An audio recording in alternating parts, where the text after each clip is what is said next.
let's talk about this current cycle. We've had, a good run up in 2023. We've had a really good run up so far, the beginning of 2024 to start things off. Obviously at all-time highs now in Bitcoin. Not many other assets at all-time highs, any of the big ones anyway, but Bitcoin is. Where do you think that we're at in this current cycle? And also, as you answer that, maybe you can just explain, what do you think drives these cycles as well?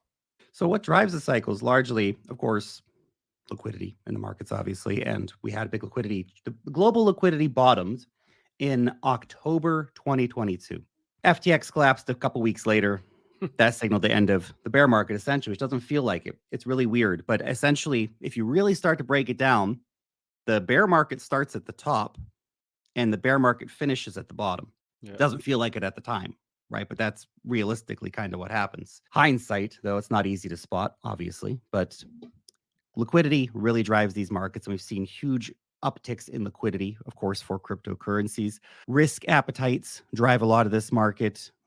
Crypto is not immune to macro situations either. So this is all something you need to consider as an investor when you're looking at this space, that we are definitely cycle driven. We are very strongly connected with what's going on in global liquidity markets, risk attitudes in the markets. Because look at what happened to tech stocks. We've moved largely along with those because people got back into a risk attitude, right? People went risk off for a while. They sold tech stocks. They sold crypto down. Risk on came back on in early 2023 because of the AI boom and other factors, and everything took off again. And then, of course, very specifically for crypto, we were lagging behind tech stocks for quite a while. And then BlackRock comes, announces the Bitcoin ETF play, and everybody realizes, because Bitcoin ETFs have been in application for a very long time. A lot of companies have been trying for a very long time to get them. But when BlackRock came, the game changed because it is BlackRock. Now, okay, so that's what drives markets. Now, where are we in the cycles? Look, I tend to look at about 4 approximate phases. Phase 1 is really the bottom of the bear market. That's kind of the most pessimistic time and the hardest time for people to invest, but obviously the highest ROI, best risk reward time to invest. And I was saying this on the channel when Bitcoin was 18, 19, 20K. I was saying, well, guys, what's the risk reward here? Okay, Bitcoin's going to go much higher. Ethereum's going to go much higher. You buy today, what's your risk? It's going to go down to the 20, 30, 40, maybe 50% max, right? Worst case scenario. Okay, if you can hold through that, then your upside is massive. And if you don't buy and start averaging in, at least at these prices, you're probably not going to buy lower either. You're going to tell yourself you're going to buy lower. But the problem is when prices go lower, let's say you did get down to 10K, like some people were calling for. Well, guess what? As soon as you get to 10K, guess what everyone starts doing? Oh, it's going to 3K now. And the goalposts keep shifting, which is why dollar cost averaging is so effective, putting money in on these very pessimistic times. There's blood in the streets and all that kind of stuff. So that's phase 1. Phase 2, this is when sort of broad accumulation starts happening. Markets are recovering. Liquidity is coming back into the markets. People are starting to make money on stuff again, which started happening in sort of early to mid March 2023. Pepe came out and stuff like that. People made a bunch of money on that. So these started early movers in the space started making a lot of money. People started getting interested in crypto again. People started showing up again. Pessimism started to fade. PTSD started to fade away a little bit. Accumulation was the name of the game at that time. And so that accumulation phase essentially lasts from then, when we start to see this real change in sentiment, to when we start hitting new highs. So arguably, we just entered into what I see as phase 3 of the market, where Bitcoin's hit a new all-time high, just barely, but we're starting to hit back into price discovery. We're heading in that direction. Ethereum's still lagging, of course, a bit behind. Solana's still a bit behind, but we'll see these other major coins catching up as time moves on. But we're starting to head in that direction. So this is actually the phase where the biggest volatility happens, the most money making happens. And this really lasts until what I like to think of as phase 4, which is a very short period. That's the get the heck out of the market before everything collapses phase. And that's, of course, typified by all the usual signals we want to look for, the social sentiment signals, whether it be, Time Magazine, New York Times posting front page articles about how everyone's getting hilarious rich with crypto, Coinbase app in number 1 or number 2 or 3 position of all downloaded apps, stuff like this. A lot of technical things you can look at as well. Pi cycle top indicator, MVRVZ score hitting in the pink box, a lot of stuff like this. There's a lot more we go into. Maybe we don't need to do it right now, but that's the selling phase. And the selling phase is actually shortest, maybe 4 to 8 weeks max. 2 to 3 weeks is a real sweet spot. Historically, that's how it's played out. Maybe it's different this time, of course, famous last words, but that's how things generally play out. Now, phase 3, where we currently are, you're going to see huge markups start to happen. So a lot of people will have missed the best entries, obviously, right? If you're just coming now, you're just buying crypto today for the first time, or you're just paying attention again for today, you missed out on a lot of the best prices. Sorry, but they're not going to go back down there. You're not going to pick up, chain link for $5 anymore. You're not going to pick up Bitcoin for 20K anymore. It's just not what's happening right now. Maybe there's a black swan event and everything goes to shit, but nobody can predict that. Okay. So from what we can see in the market, structure wise, it's very, very unlikely that you're going to get those kind of price points again. However, this is also a time when massive money making happens because yes, you can still buy fundamentally interesting coins that are going to have great potential. Yeah, and you're not going to get a 50x like you could have, but you can still get a 10 or 20x, which is not bad. Come on. Come on, that's all right? Not Plus bad. there's The one thing people need to understand in the crypto space is like a 10x is amazing. It's not oh, I bad, know. but the problem is a lot of people in crypto haven't really invested outside of crypto. Even like a 20% increase should be like is really good, but in crypto it's like what? The markets aren't even moving. Oh, I know my gold's up like Yeah. 20% this year. I'm like, Yeah, yeah, right. let's go. But one thing I want to say as well about phase three is that it's the time in the market when very rapidly the risk reward scenario changes. Every dollar the Mm, prices go up is the more risk you're taking when you buy for right. less reward. Okay. So that's something a lot of people need to understand. And unfortunately, the vast majority of people will actually enter in phase four, which is literally the worst possible time to enter, the highest risk time to enter. And they basically just make themselves exit liquidity for everybody else who's been here. If, of course, those people remember to sell. But during phase three, there's lots of great opportunities, still lots of great coins to buy, lots of great gems to find, lots of new launches coming, lots of airdrops to farm, lots of DeFi coins to farm, lots of hot ecosystem plays to find, lots of hot new token sales. So there's lots of stuff. Market gets very frothy, huge volatility. It's a great time for making money. But we've got to remember, phase four will come. If you don't sell, That's a problem. Phase four is when everyone's the most euphoric, and it feels like the mm-hmm. time where you want to put the most money in. And it's you see it all the time. This is when all your friends start to come back in, and they want to like put everything they have into it. And oftentimes people are like, it's the hardest time to sell, even though it's the time where it makes the most sense. But hopefully people can wrap their heads around that. Let's talk about this cycle a little bit further. So you think we're in phase three, not the time to sell yet, but maybe eventually or soon the time to start thinking about taking profits. Still a lot of ROI to be made here at this point. Mm-hmm. How do you think this cycle plays out? You talked a little bit about a super cycle before. You said that's definitely not the case. That doesn't happen in anything really. A lot of people have mentioned like an accelerated cycle because the ETFs seem we've run up so fast in Bitcoin.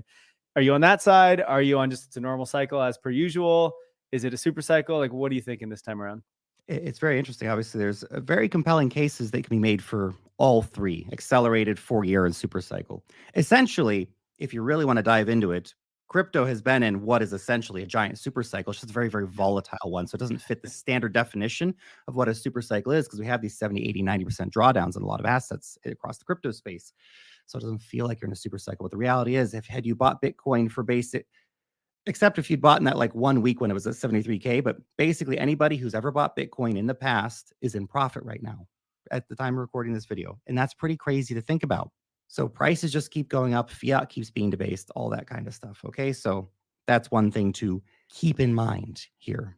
But if you look at, I think, where the overall trend is going and how the market's rolling out, I'm not super convinced right now by the accelerated cycle theory. I know people are going to, well, but it happened earlier. We got a new all-time high before the Bitcoin halving.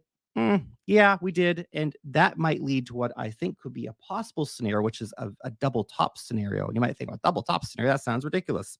It's exactly what happened in 2021, and it's exactly what happened in 2013, where we have a huge rally, big top, maybe we get up to 90K, maybe we get over 100K even. And that's where the first top for Bitcoin is. And we talk about Bitcoin as the price indicator because it's where it's going to be a general indicator of where the whole market's moving, right? It's an easy guidepost for us.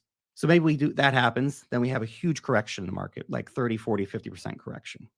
The kind of correction that makes everybody think it's over, exactly like happened in 2021, exactly like happened in 2023, 2013. Sorry, not that I was around in 2013 investing in crypto, but you can look back and you can see how the market's played out. So that's, I think, a real potential scenario where we have this early top and then a much higher top 12 months later or something like that.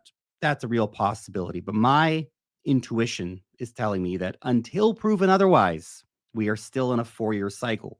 Maybe we get a double top scenario playing out, but it's still a 4-year cycle, essentially, where late 2024, 2025. We're in 2024 now. Late 2025, you either are going to sell or that's going to be it. And when that happens, and here's the thing people need to remember.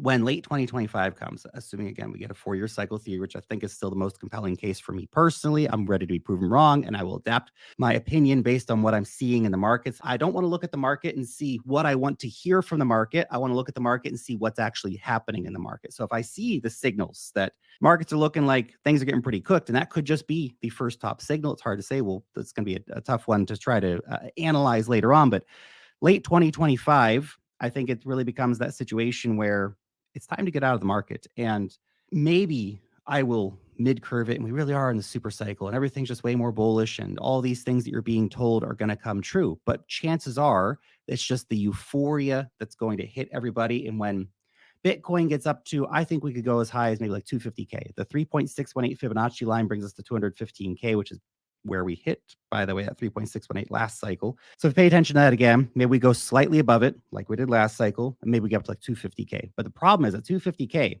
people aren't going to be saying, wow, now's the time to be responsible and book some profits. Now is going to be the time when everybody's saying, this is the new paradigm of money. You need to bet more. Go remortgage your house, sell your kids, buy more Bitcoin, go all in right now. If you're just getting here, now's when you have to buy everything immediately. Highest risk time in the market. Okay, so that's going to be the time to sell, even though the herd is telling you not to sell. But only contrarians really make it in markets. And you have to be a bit contrarian because the herd always loses. I just read a book. I think it was called Boom and Bust. I can't remember, but it was all about all the big hype cycles that we've had outside of crypto. Like it was talking since I don't know, 300 years ago. There was one that happened with like Australian land and like, I don't know, all the different ones. And these cycles are all just human psychology, right? We just get super greedy and we go through the same sort of motions every single time. And so I kind of am the same. I think we just have a similar cycle to what we've always had.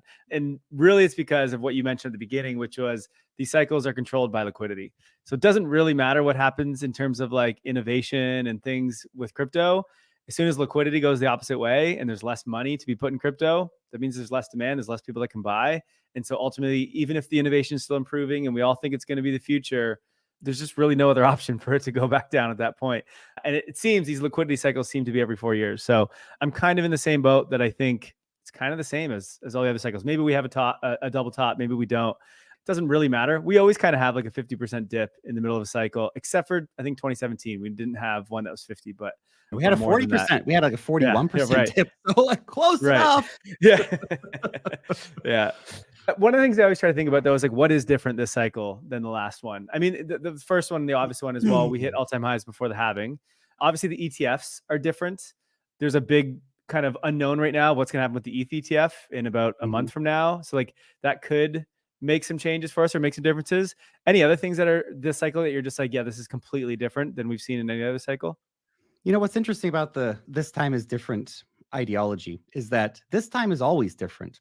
Right. History does not repeat, right? But the question is how fundamentally different are things? And the one factor, as we just mentioned, that never, ever changes in markets is the investor, human psychology. And even like the big institutional funds, most hedge funds underperform the S&P 500 because they're susceptible to the same stuff. They're guys sitting behind desks, clicking buttons.